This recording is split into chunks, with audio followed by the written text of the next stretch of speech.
Selamat datang. Welcome back to Zaid Ibrahim Podcast. Pagi ini kita akan membicarakan soal sastra, penerbitan buku, soal kebudayaan sedikit sebanyak dan juga aspek-aspek yang ada kaitannya dengan perkembangan intelektual di negara ini. Bersama-sama saya pagi ini ialah Encik Rashid Azad Khan, seorang penerbit, penulis, pengkritik dan beberapa tahun dahulu bersama-sama dengan Dewan Bahasa dan Pustaka. Jadi beliau sudah tentunya mengetahui selok-belok kejayaan kita dan kegagalan kita sebagai sebuah negara yang gemarkan buku, yang mengeluarkan buku dan penterjemahan buku-buku di negara ini. Welcome Rashid. Welcome to the show. Okay, thank you Datuk. Ya. Kalau boleh Rashid terangkan sikit what your specialty, your interest. Okay, terima kasih Datuk Zaid Ibrahim kerana menjemput saya. Saya bukanlah orang yang besar dalam bidang yang Datuk sebutkan tadi. Tapi saya ingin menyatakan bahawa sejak saya meninggalkan sekolah dan keluar daripada universiti, saya tidak pernah terlibat dalam bidang apa-apa selain daripada penerbitan buku. Itulah kejayaan saya yang pertama sampailah sekarang. Saya sedikit background tentang latar belakang pengalaman saya dalam bidang penerbitan dan buku dan sastra sedikit sebanyak. Ialah pertama kalinya saya menjadi editor di Oxford University Press pada tahun awal 70-an, 75 macam tu. Tak lama di University Press, Oxford University Press, saya mendapat tawaran bekerja di Dewan Bahasa di bahagian sastra. Masa itulah peluang saya dapat bertemu dengan tokoh-tokoh penulis yang saya amat kagum masa saya belajar di sekolah. Saya bertemu Osman Awang, Chris Mas, Barudin Zainal, Wijaya Mala, Noor Azam, Saleh Daud, Haji Kek, dan banyak lagi penulis-penulis terkenal di bahagian sastra, Dewan Bahasa dan Pustaka. Saya kemudiannya bertanggungjawab secara tak langsung bersama-sama dengan Johan Jaafar, sekarang ni Tan Sri, Puan Aina Muhammad, sekarang menjadi penerbit buku PTS Publication, melakukan banyak terjemahan karya-karya sastra antarabangsa. Saya sering menterjemah buku-buku daripada karya klasik, antaranya cerpen yang saya terjemah The Fall of the House of Usher, William Faulkner, A Rose for Emily, daripada oleh Ernest Hemingway, cerpen-cerpen daripada penulis Itali terkenal Alberto Moravia dan beberapa lagi buku. Salah satu menjadi penerjemah ialah Aspect of the Novel oleh E.M. Forster. Aspect of the Novel ni menjadi rujukan kepada pelajar-pelajar sastra yang mahu membiasakan diri mereka kepada beberapa aspek penting dalam penulisan novel. Tak lama lepas tu saya tidak berapa selesa bekerja di Dewan Bahasa kerana ia adalah sebuah jabatan kerajaan. Saya ingin meneroka ke bidang yang lebih luas. Jadi saya dapat tawaran bekerja di Macmillan International, Macmillan Publishers Limited. Saya bertanggungjawab membina program penerbitan untuk Macmillan untuk negara-negara di Asia Tenggara termasuk Indonesia, Filipina, Thailand, Brunei, Singapura dan Malaysia.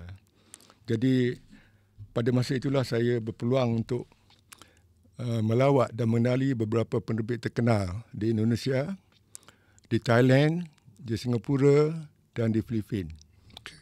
Itu. Terima kasih. Jadi pengalaman Rashid ini memang meluas Saya sendiri ni, saya baca masa di sekolah dulu. Buku sastra yang bernovel Melayu yang saya ingat saya baca ialah Hamka, Tenggelamnya Kapal Van der Wijk. Masa tu budak-budak sekolah banyak baca. Dan kalau penulis Melaya masa itu atau Malaysia masa itu, kita bacalah buku Salina, Samad Said dan buku Ranjau di Sepanjang Jalan, Syanon ya. Jadi selepas daripada itu, saya nampak macam kita dah kekurangan penulis-penulis besar. Penulis-penulis Malaysia, negara kita, penulis Melayu yang kita boleh ketengahkan. What do you think about the scenario now? Terima kasih Datuk. Pandangan Datuk tentang pengarang-pengarang Melayu yang besar pada ketika itu memang betul. Mereka ini adalah penulis yang tidak pernah berhenti menulis. Umpamanya Christmas. Dia menulis hingga dia sebelum meninggal dunia. Karyanya yang terakhir ialah Saudagar Besar dari Kuala Lumpur. Begitu juga dengan Abdullah Hussein, abang kepada pelukis Ibrahim Hussein dan Profesor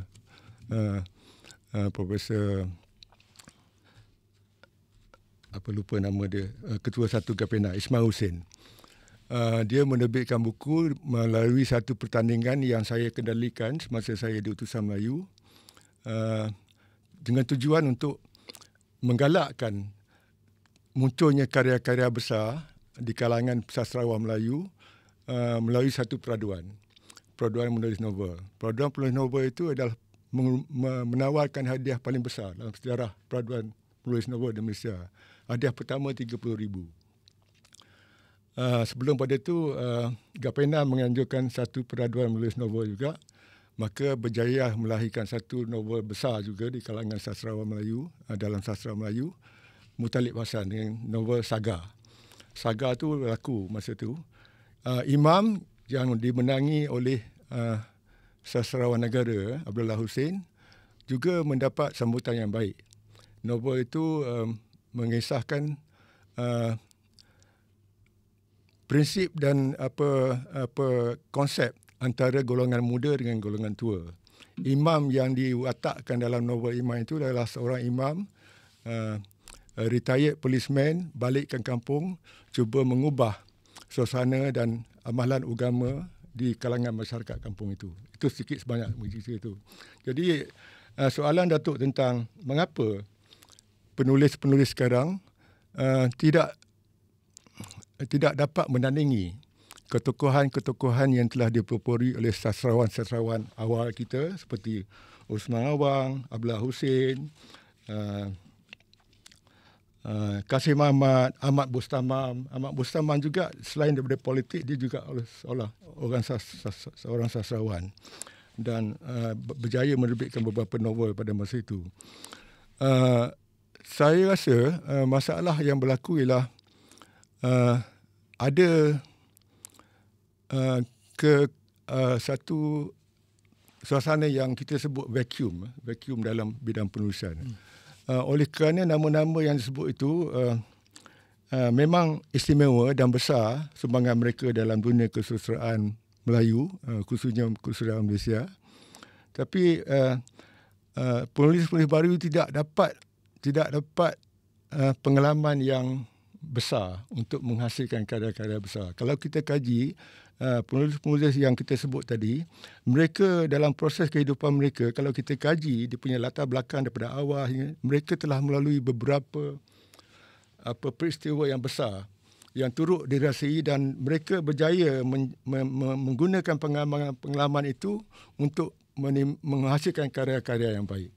Jadi pengalaman dan liku-liku perjuangan hidup yang mereka lalui itu telah mematangkan mereka. Tetapi penulis-penulis sekarang, pengalaman itu kurang berlaku di kalangan mereka. Okey, saya ialah kalau boleh saya memberi pandangan, ya Rashid. Salah satu sebab kita ketandusan penulis yang besar, yang masyhur, ialah kerana persekitaran kita. Ya. Persekitaran yang terlalu mengongkong, persekitaran yang terlalu mengawal.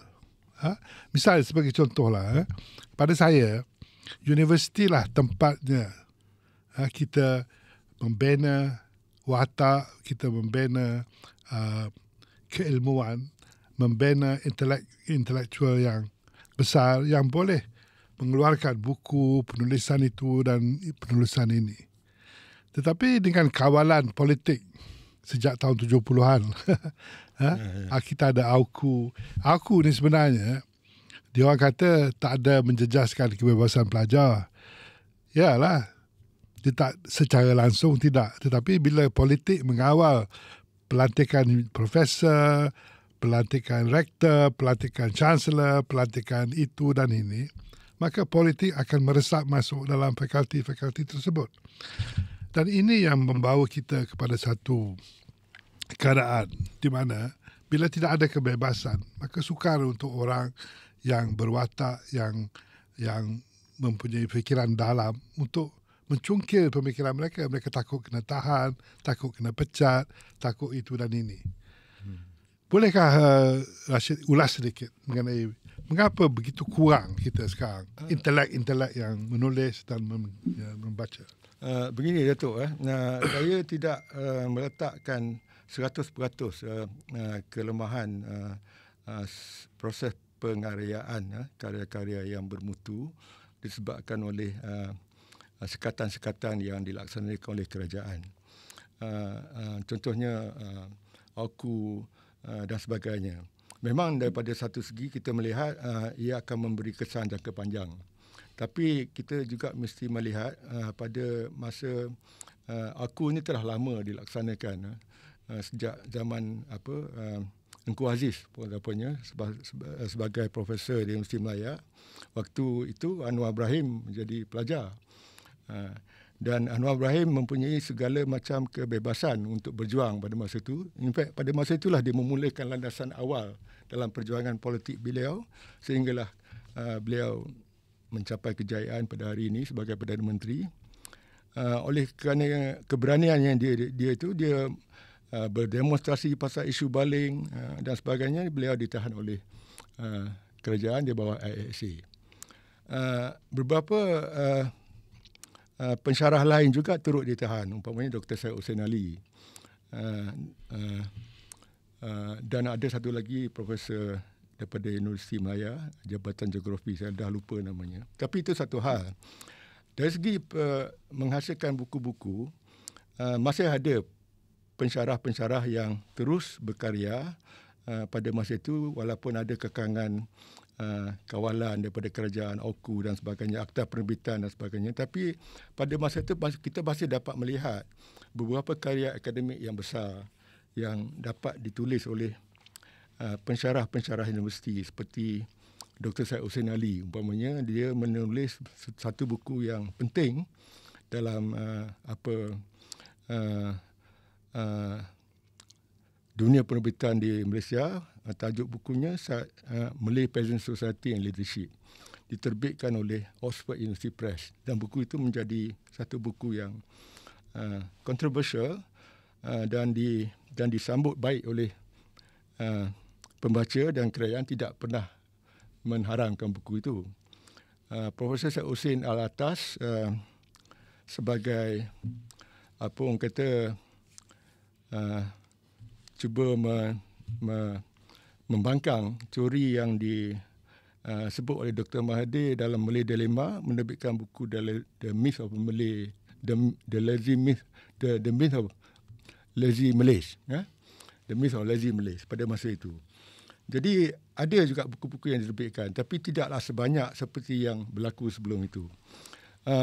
Kenyataan Datuk mengatakan bahawa langkah kerajaan mengadakan sekatan-sekatan itu memang ada kesannya. Terutamanya apabila jawatan-jawatan tinggi di Institut Pendidikan Tinggi seperti Profesor Madya, Profesor, dijadikan sebagai satu jawatan, bukan sebagai gelaran. Untuk menjadi profesor, dia gajinya akan meningkat tinggi, naik.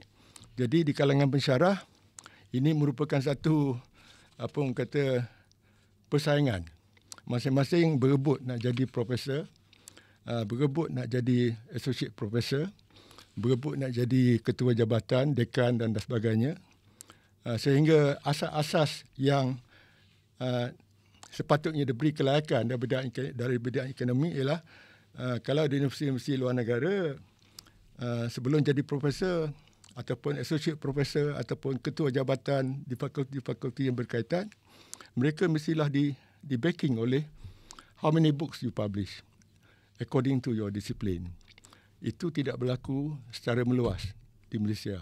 That's why kita dapati sekarang di kalangan tenaga akademik, walaupun ada yang menulis sana dan sini, tapi jumlahnya tidaklah setimpal dengan jumlah profesor yang ada di negara ini. Datuk ada menyebut tadi lebih kurang berapa. Kita ada satu pertubuhan, Majlis Profesor Negara. Saya rasa satu-satunya negara di dunia ini yang ada Majlis Profesor Negara. Betul. Di UK dan Amerika yang kita ada berpuluh ribu profesor pun kita tak pernah terdengar. Itu Majlis Profesor UMNO kot. Itu saya tak ada. Okey Rashid, kita kena berhenti sekejap untuk sementara 2-3 minit. Kita akan sambung perbincangan ini mengenai profesor dan penulisan buku. Thank you.